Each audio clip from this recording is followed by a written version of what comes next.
It's stinky. And we are live. Welcome, mystery and thriller fans. I'm your on-air host, Sara DiVello, and I am thrilled to be hosting the amazing Ellen Meister today, live from New York. I feel like I should be doing Saturday Night Live from New York. We've got Ellen Meister on her pub day, here to tell us all about her fabulous red-hot new read, The Rooftop Party. Ellen, welcome. Tell us about your book. Thank you so much. Delighted. And also, again, thank you so much for having me. Thank you to you and everybody at Mighty Blaze. And you guys have just been astonishing. So I'm thrilled to be here. Thrilled that you got me here right on pub date. Wow. Okay. So a little bit about the book itself. The book is the germ started for this book with a character, right? I don't know about you. I don't know if you've ever watched like QVC or HSN or any of those shows. For me, that was the kind of thing, if I was really stressed and I needed background noise, I would turn it on in my bedroom and fall asleep because it's like white noise, right? I would just fall asleep. And I don't know if I ever actually bought anything in my sleep, but that's what I would fall asleep to. Okay. So I could get kind of obsessed with the women hosts on those shows because I just couldn't get over how perfect they seemed, right? Not just the hair, the makeup, the clothes, the personalities. And I just wondered, do they walk through their lives this perfect?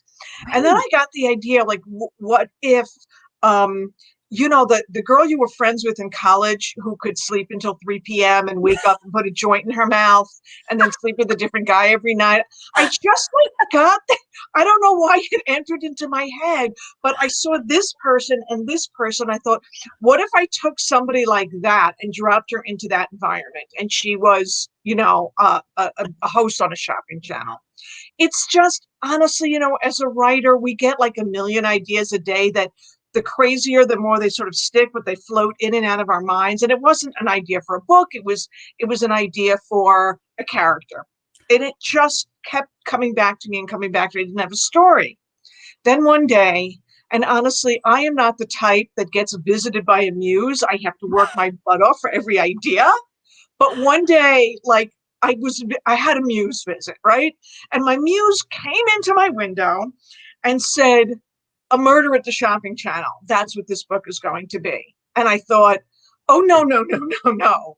I don't write murder mysteries. You must be looking for Susan Isaacs, who also lives on Long Island, You're at the wrong house, muse. Go away. But I love the idea, and it wouldn't leave me alone.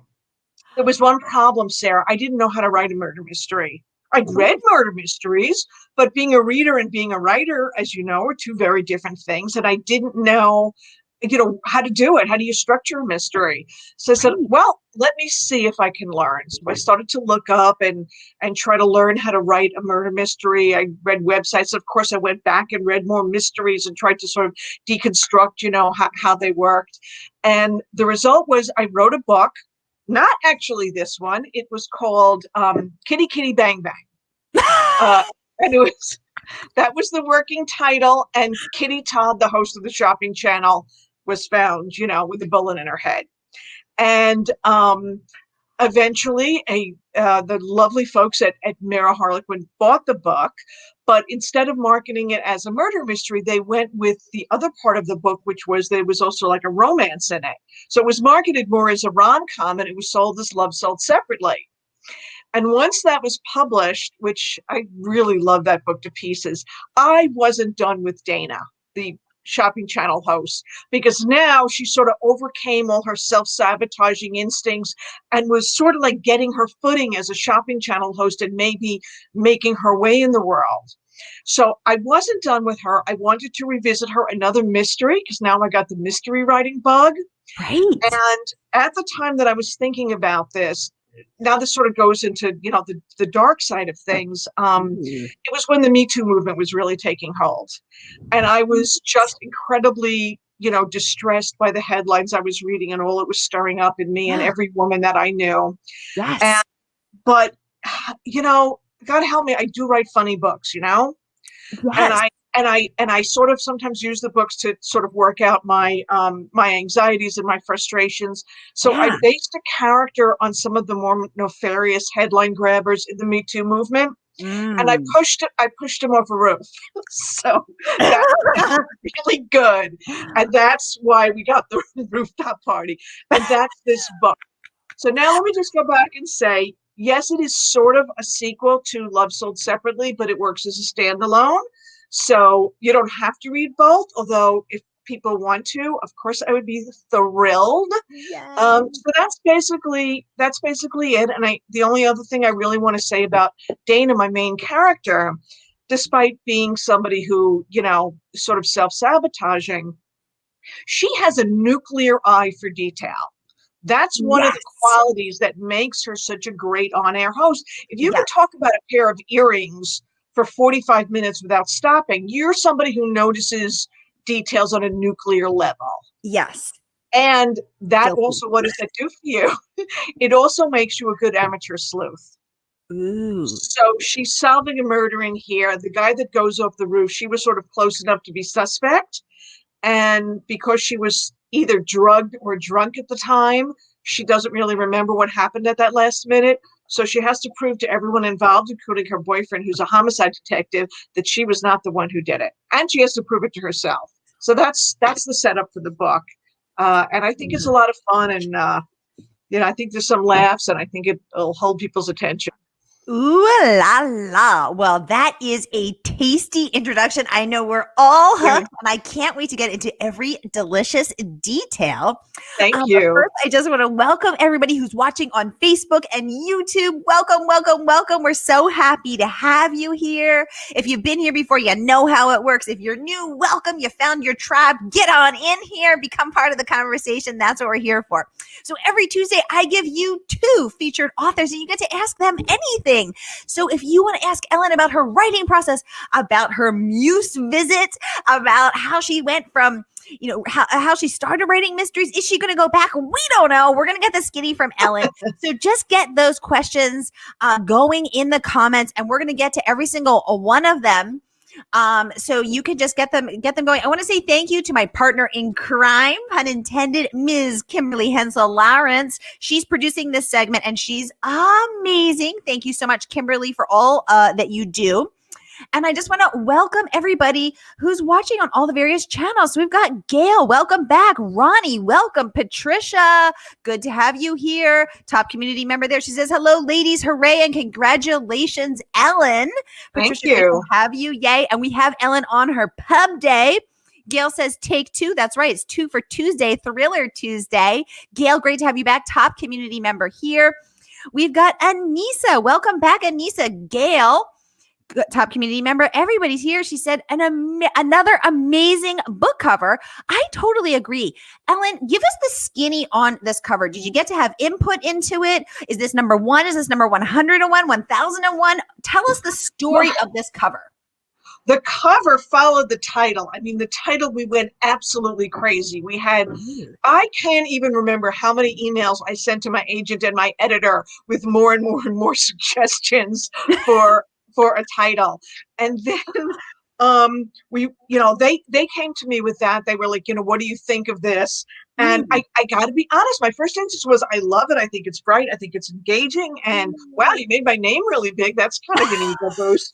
But I thought, would it be better if you didn't see her face? Would it be like more sophisticated if she wasn't facing, the outside? And they said that they tried it and it looked ridiculous. I said, well, there's so much for my graphic sense, so I guess I don't know what I'm talking about.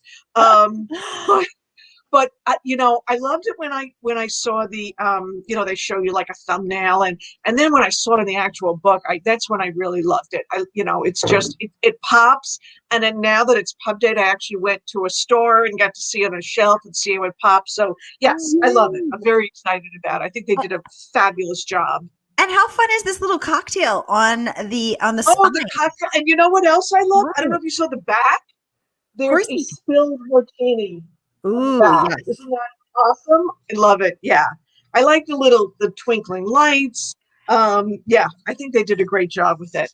So I'm very happy. Yay! Gail, thanks for pointing that out, letting us hear the story of that. Welcome, Susan. Welcome, Leslie. Welcome, Carmen. Welcome, Carrie. Welcome, Sharon. Welcome, Mindy. Welcome, Robert. Welcome, Kat. Oh my gosh. Welcome, everybody. Welcome, Kim. Welcome, welcome, welcome. It's so great to have you all here today, and I can't wait for what promises to be an extremely juicy conversation. Sharon is saying this is such a unique idea. I totally agree.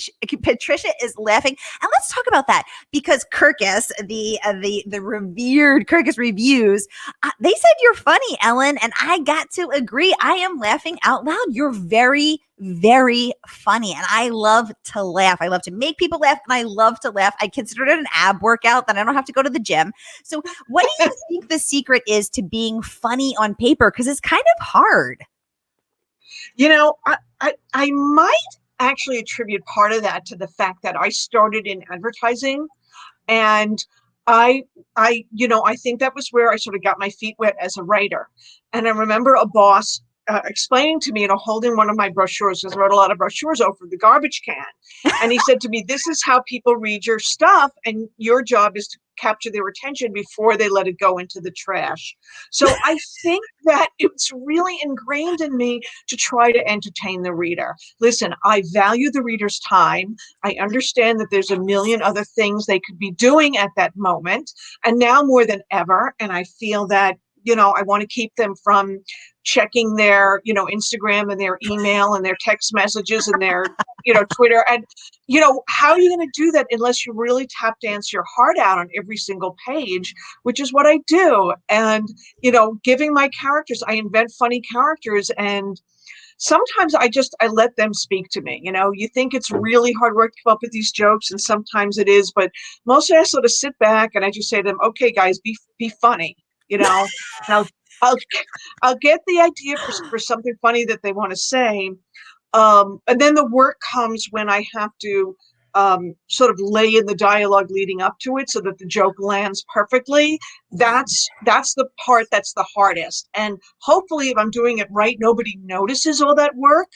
But that really is where all the hard work is. I have to sort of lay in line by line by line by line leading up to it so that it could land just square in the middle. Yeah. So, because there's a lot of double entendres. You have a lot of fun with wordplay, which I love. That's my jam. Thank you. That is my love language, is witty repartee. So I am, and it does feel very easy breezy, very effortless, which I know it can't possibly be, but it does feel like that. And so you are keeping, and I love that you said, I value the reader's time. I know that you're busy, and I want to tap dance my heart out on every page to keep you engaged and away from checking Instagram. But on that note, there's some good stuff over there on Instagram, because the incredible Lisa Kudrow, everybody's favorite friend, posted about your book.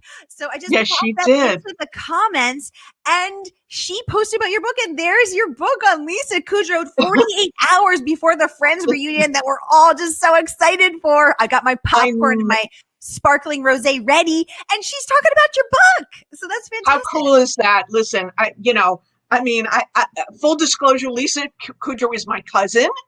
And she's been incredibly supportive of my first book. She actually did the audiobook for, and I know, and she's amazing, and her talent is astonishing.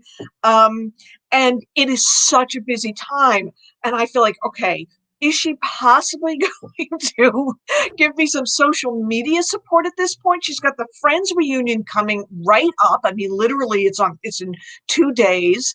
She's in the middle of shooting a movie, and she took the time to, post, give me some love, give me a shout on it, Instagram, and, tens of thousands of, people liked it. And, I mean, she gets a lot of love. So that was thrilling and exciting. And I'm sure my publisher was thrilled to see that too.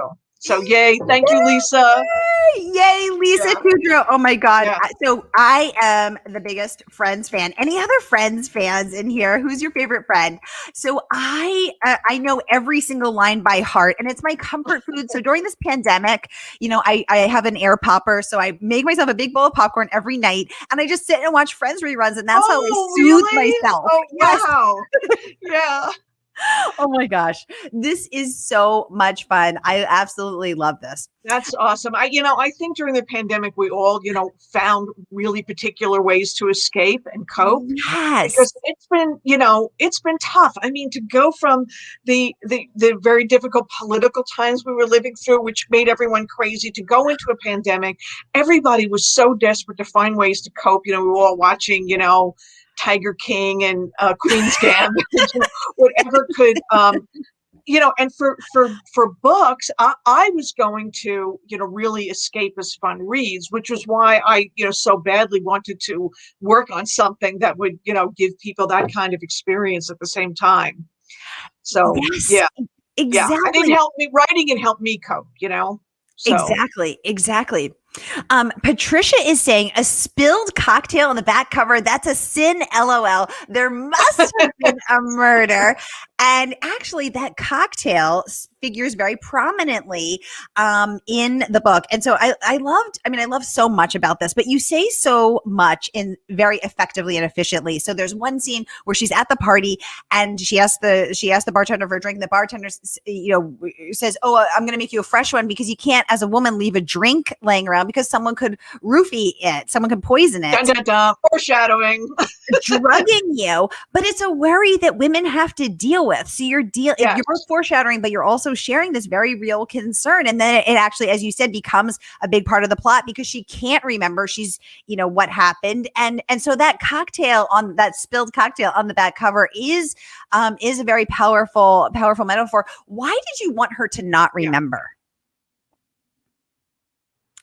I thought it was really important. First of all, I do want to say, if you're dealing with humor, you have to start with reality first, right? I mean, Ooh. for me, it has to start from a very real place. I thought it was important for her not to remember because it gave her a reason to need to solve the crime, right? It's one of the issues when you have an amateur sleuth. Listen, if you've got a professional sleuth, if you've got, a detective or a private eye, working the case, then they have a reason that they have to solve it. But if you got an amateur sleuth, you have to have a reason that it's important to them. It has to make a difference in their lives.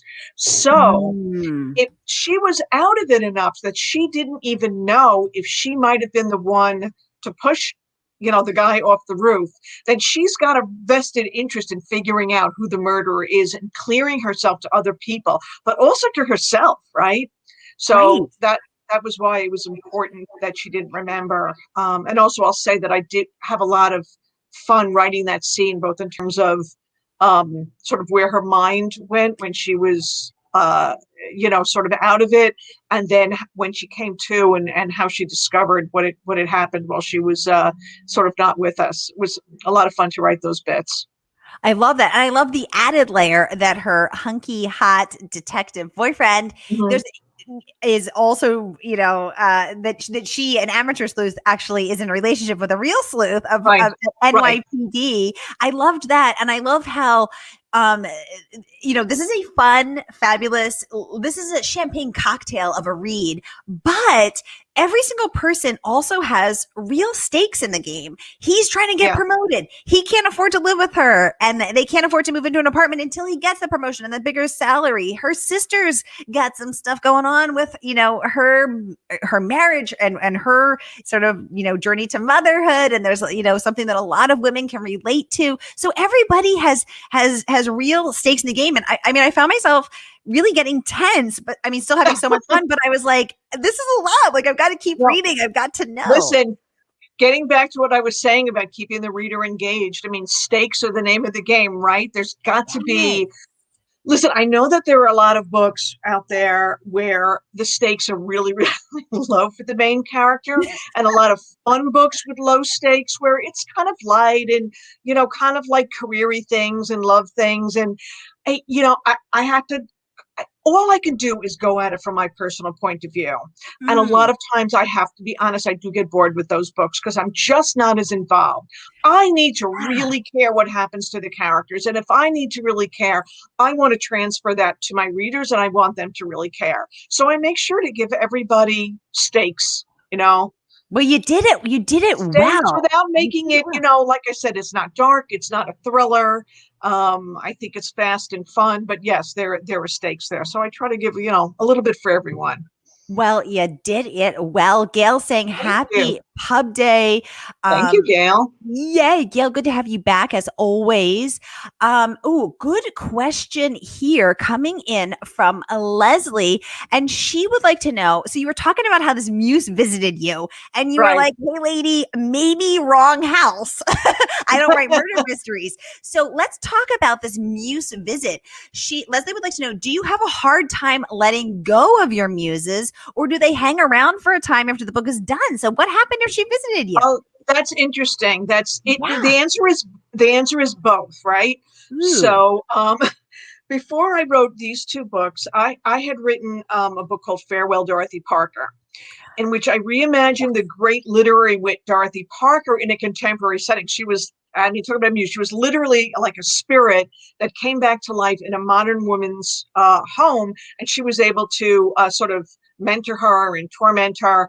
And I got to tell you, Sarah, you take somebody like Dorothy Parker and you start making her a character in a book, and you say, "Am I crazy? Why did I do? How could I be this ambitious?" Right. So it was What was I very thinking? intimidating, and I really wanted to pay tribute to her. So I wrote this book, Farewell, Dorothy Parker, and that was it. I was not going to try it again. It was too hard. I loved the book. I loved doing it, but I was like, but honestly, she was still there. She was still on my shoulder, just saying, "You're not finished with me. You're not finished with me. You're not finished with me." And then my No. publisher came and said, "Would you be interested in writing another Dorothy Parker book?" And I said, "It's funny you should say that, but I feel like I'm supposed to." The only problem at that point was that the way that book had ended, it there was no opening for it. Was just it was very ended very definitively. There was no opening for a sequel, but I Right. decided I could write a prequel. So for that particular book, I did write the two, and so that happened with the Dorothy Parker character, and it also happened with Dana after Love Sold Separately. She was still with me, and fortunately, my publisher did want a second book in the series, so I wound up here. Now, the book I'm working on now is not a Dana Barry book, which is not to say I can't possibly revisit her sometime in the future, but right now I've sort of moved on to something else. So we'll see what happens down the road. Oh my God, I love the Yeah, behind the scenes secrets. yeah, It's my goal to yeah. pry at least one secret out of every offer. I got to get in there and just pry them loose. Sharon's watching from Minnesota today. Sharon, welcome. How Hi, cool is it Sharon. that we have people watching from all over? Sharon, so great to have you. I love that we are an international community, and we're able to be here together in this moment, nerding out about my favorite genre, mystery and thrillers with this fabulous author. Oh, Patricia. Okay, I'm just gonna pop this up really quickly because that actually takes up part of our faces. But Patricia would like to know, Ellen, two-part question here. Number one, what do you wish you knew before you began this author's life? Let's pause there. What do you wish you knew, Ellen? Hmm. Oh, wow. I guess I wish I knew that when you're a writer, it's really more about waiting than almost anything else. There's a Ooh, lot of stress involved in getting published, but there is so much waiting, the patience involved. So there's the waiting, when you write your first book and you're trying to get a literary agent, yep. and you're sending out all those queries and getting rejected, and you're waiting and waiting and waiting, and then you send out the book and you're waiting for somebody to read it, and then you get a deal, and then you wait for you wait for a contract, and then you wait to hear from your editor, and then it's a very long haul. I think Mm. you need Herculean patience, which I don't think anybody really has. You're right. And if anybody tells you, "Oh, it's not a problem, I just wait," I mean, just picture all these writers who have these careers going on, that we're running around in circles, waiting to hear things. I don't think it's easy for anybody. I'm not sure anybody is really that patient about it. But that's one of the things that I wish I had known beforehand. Also, just what it takes to just really stay with it, and then you just have to keep going. It's never really going to get easy. I kind of feel like with each Mm. book I start, I'm relearning how to write a book.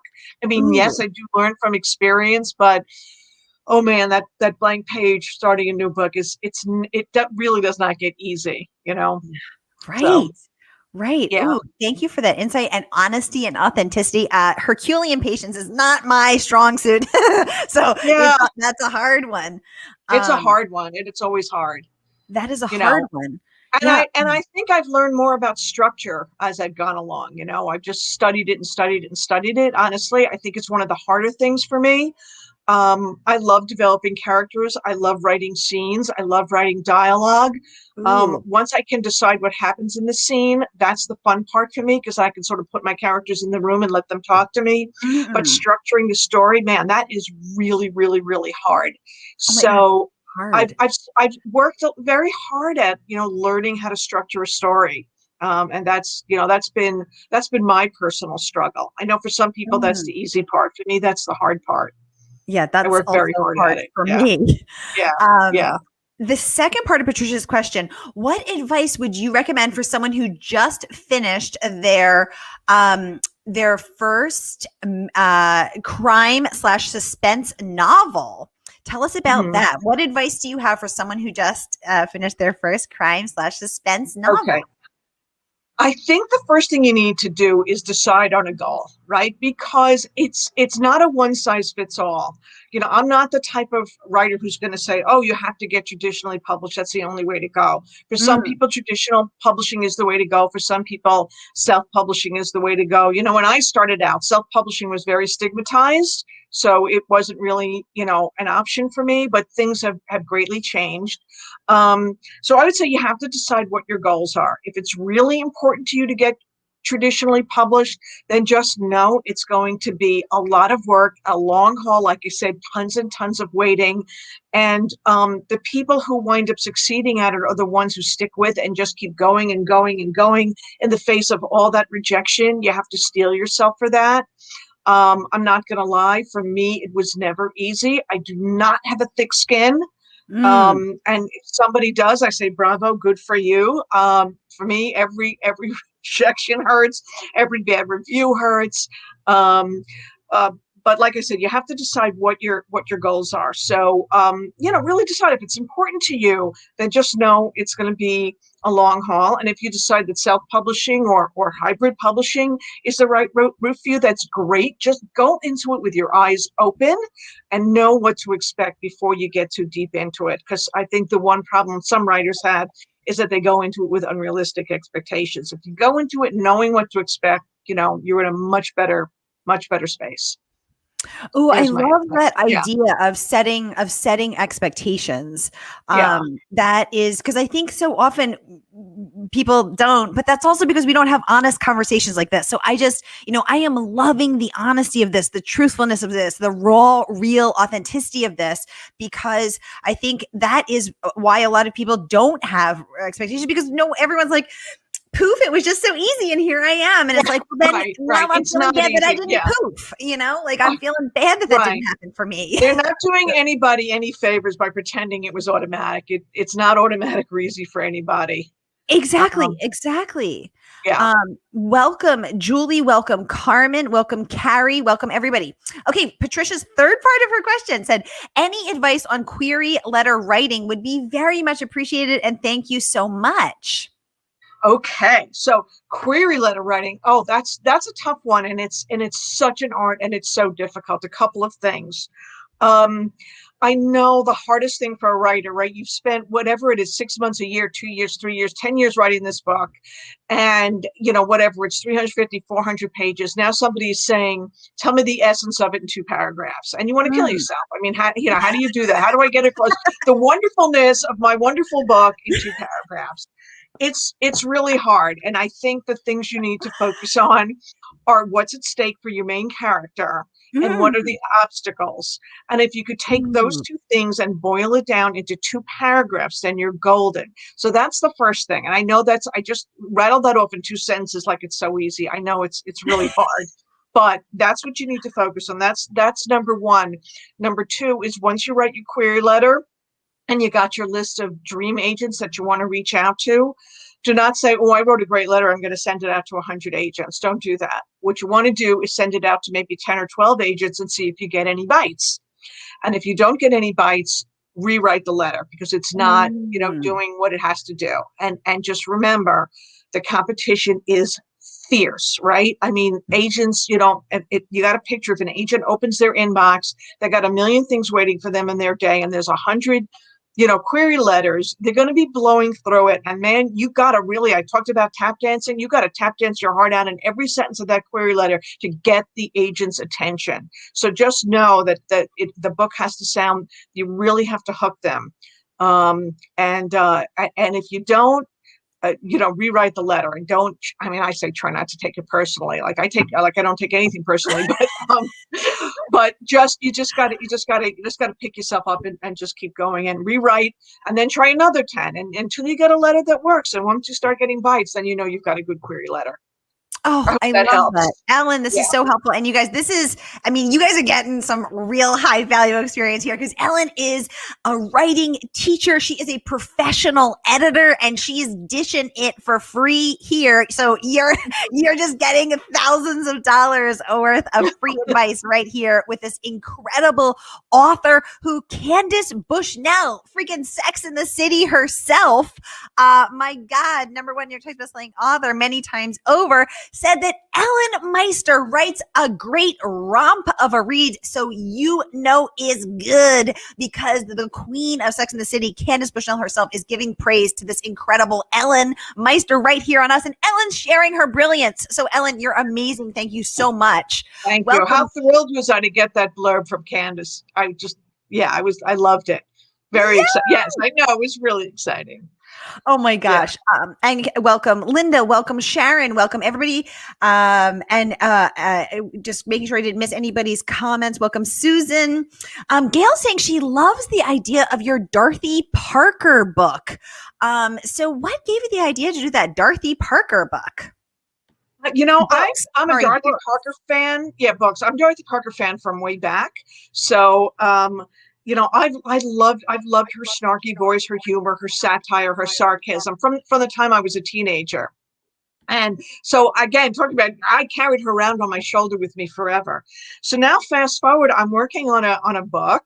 It's, I was looking at, I was just sort of remarking that there were so many books at that particular, it was a number of years ago, at that particular time that paid homage to Jane Austen. Another favorite author of mine. I love Jane Austen, still rereading her, still getting stuff out of it. Love Jane Austen. But, so there were all these books that either reimagined her as a character or, delved deep into her stories and sort of picked up, within her books. And I thought, well, that's great. I love it. But I thought, why is Jane Austen the only one getting this special treatment? Why not any of my other favorite women authors, like, for instance, Dorothy Parker? And I thought, oh man, I would love if somebody would do that to Dorothy Parker. And then I thought, oh, well, what about me? So I got this idea, and like I said, I was very intimidated by the idea. Like, could I really do this? Could I, inhabit her voice? And I came up with a story. I pitched it to my agent. She was like, oh boy, oh boy, oh boy, go do it. And I put aside the book I was writing, and I went to work on Farewell, Dorothy Parker. It was one of my only books that actually wound up with the title I submitted it with. And I have to thank my husband for that title because he actually came up with it. And then the sequel to that, or the prequel that I wrote second, was Dorothy Parker Drank Here, and that one my editor came up with the title for. Oh my God, I love it. So if you're a Dorothy Parker fan, know also that I have a Dorothy Parker page on Facebook. So if you're not following that, follow that. I post quotes and poems almost every day on my Dorothy Parker page. Oh my God, that's so cool. It's fun. My connection to Dorothy Parker is, so before I started my author career, I did PR and marketing for 14 years in the corporate world. And I actually held one of my press conferences at the Algonquin, which of course is where the Algonquin roundtables actually took place. And that hotel is still standing. This beautiful old historical Algonquin hotel is standing right there in New York, in Midtown. And I got to hold a press conference at the Algonquin. That So must have been incredible. it was Yeah, really there's cool. nothing like it. I did the book launch for Darth Parker drank here at the Algonquin, Because she and did drink there. she So did cool. drink there. And people told me that they felt her spirit there with me, Oh, and she was in the room. And I know it was magic. It really was a magic moment for me as a writer. oh my God. Couple of very magic moments in the career, and that's definitely one of them. Yeah, Yay! Margaret is yeah. saying she is loving these hashtag BTS. That's behind the scenes for all us cool kids. Mm. Juicy secrets. Margaret, that's our love language is behind the scenes, juicy secrets. And Ellen is dropping gems left and right. Welcome, Valerie. Welcome, Carol. So great to have you. Welcome to the show. Margaret saying, hurry up and wait, as my dad says, just like the Yeah, US Army. Oh my God, who can yeah, relate? yeah. Totally. Welcome, Liz. Welcome, everybody. So great to have you here. If you have any questions, get them going right in the comments, and we'll get them right over to our featured author, Ellen Meister. Carmen is saying your books are always so fun, Ellen. I missed the beginning of the chat, so forgive me if this is already a repeat question. Carmen, you didn't miss anything. You're right on time. Will there be another book featuring Dorothy Parker? Listen, I never say never.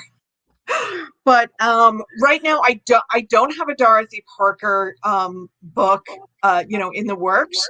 I remain connected with my Dorothy Parker friends on Facebook, which is really fun.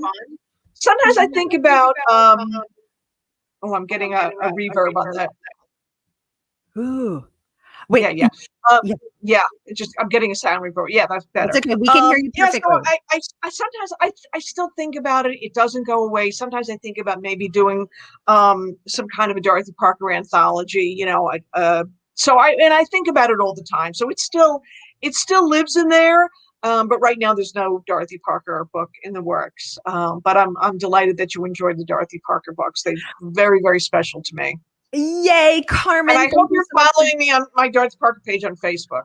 And So, my partner in crime, Kimberly, just popped it into the comments. And so it's right up there. You can follow Ellen and oh, follow thank you, her Dorothy Kimberly. Parker right on Facebook. So go, everybody, join her Dorothy That's it. Parker page. Thank you so much, Kimberly, for doing that. Thank you, Kimberly. Valerie is saying she is loving this interview. Yay, Valerie. Hi, Thank you so much Val. for joining us. Gail is saying she's been to the Algonquin in New York City too because of the round tables. It's so Yes. cool. Oh, Gail, I totally agree. Welcome, Nancy. Great to have you with us today. Carmen is saying she already follows your Dorothy Parker page. It's so fun. She loves it. Yay, Carmen. Good to have you back. Thank you so much for joining us today. We're getting so many hearts up. Yay, everybody. Thanks for the hearts up. Welcome, Patty. Great to have you. So, Ellen, tell us, you have gotten a lot of you have earned, I want to say you have earned a lot of incredible praise for your writing from both the trades like Kirkus, Booklist, Library Journal. We see your writing there, as well as from other authors who rave about your ability to reel us in, keep the pages turning, be funny, be fabulous. What do you think the secret is to keeping those pages turning? What do you think it is about your writing that brings people in?